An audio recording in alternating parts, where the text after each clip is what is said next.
अस्सलाम वालेकुम नाज़रीन, कैसे हैं आप सब लोग। उम्मीद है सब खैरियत से होंगे। हाँ जी, आज हम बनाएंगे गजरेला।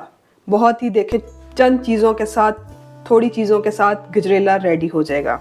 गजरेले में वैसे भी ज़्यादा चीज़ें नहीं चाहिए होती, तो चलें स्टार्ट करते हैं। यहाँ पे मैंने ले लिए हैं सब बादाम।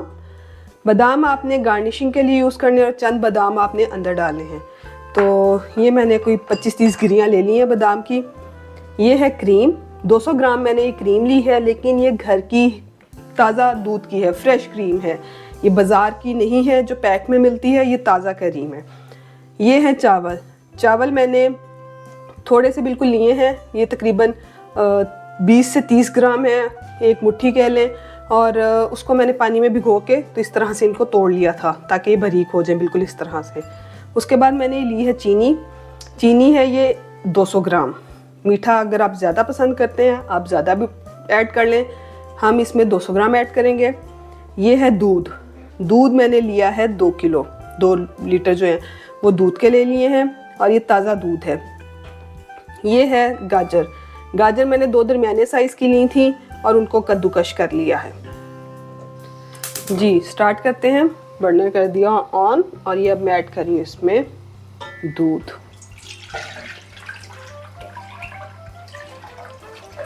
ये हमने 2 किलो दूध ऐड कर दिए हैं। दूध ऐड करने के बाद इसमें मैं ऐड कर रही हूँ ये चावल। चावलों का आपने पानी गिरा देना है और आपने बाकी जो चावल अंदर से हैं वो हमने ऐड कर देने हैं। तो इसी तरह हम ऐड करेंगे गाजर। इसके बाद पहले ज़रा चावल थोड़े से नरम हो जाए, फिर हम गाजर ऐड करेंगे।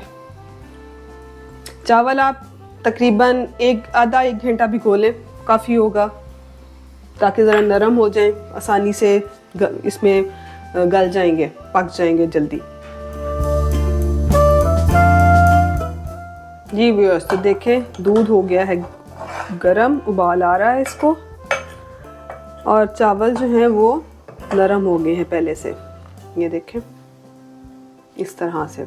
अब हम इसमें ऐड कर देंगे गाजर ताकि वो भी साथ ही नरम हो जाए और साथ ही उसका टेस्ट भी निकल आए। दूध में ऐड साथ साथ होता रहेगा और वो थिक भी होता जाएगा। और ले लेनी है हमने सब्ज़ इलायची।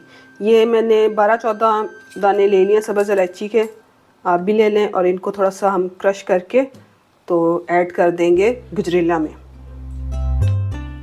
जी गाजर ऐड करने के बाद हमने ऐड करनी है ये सब्ज़ इलायचियाँ। इनकी बड़ी प्यारी खुशबू आएगी। हर खाने में इलायची की खुशबू अपनी एक अलग होती है, एक अलग जायका निकल आता है खाने का, खासकर मीठे का। अब हम ऐड करेंगे क्रीम। क्रीम हो चुकी है ऐड। अब हमने इसको पकने देना है और जब ये रेडी टू कुक होगा, मतलब बिल्कुल तैयार होने के करीब हो जाएगा, फिर हम ऐड करेंगे इसमें चीनी। चीनी इसमें ऐड करनी है जब ये बिल्कुल फाइनल की तरफ चला जाएगा। लो जी गजरेला तो रहा है पक, और अभी लगेगा टाइम इसको पकने में। अच्छी तरह पकाना है।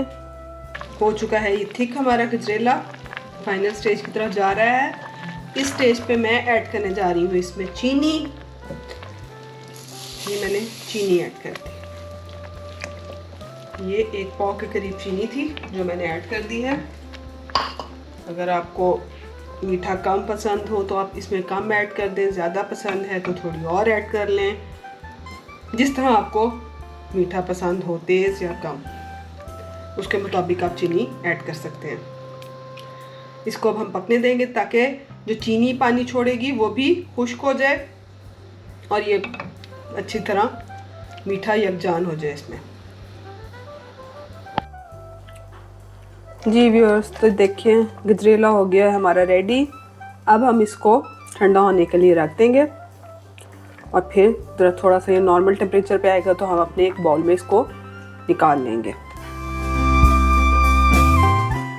अच्छा ये देखें इसकी ये थिकनेस आपने इस तरह से, ये देखें ये थिक है, ये इतना थिक है। आपने भी इसको इतना ही थिक रख लेना है। फिर ये बड़ा मज़ेदार सा और क्रीमी सा गजरेला बनेगा। ये देखें, ये मैंने गार्निश कर लिए। अब मैं इसको रख दूंगी फ्रिज में ठंडा होने के लिए,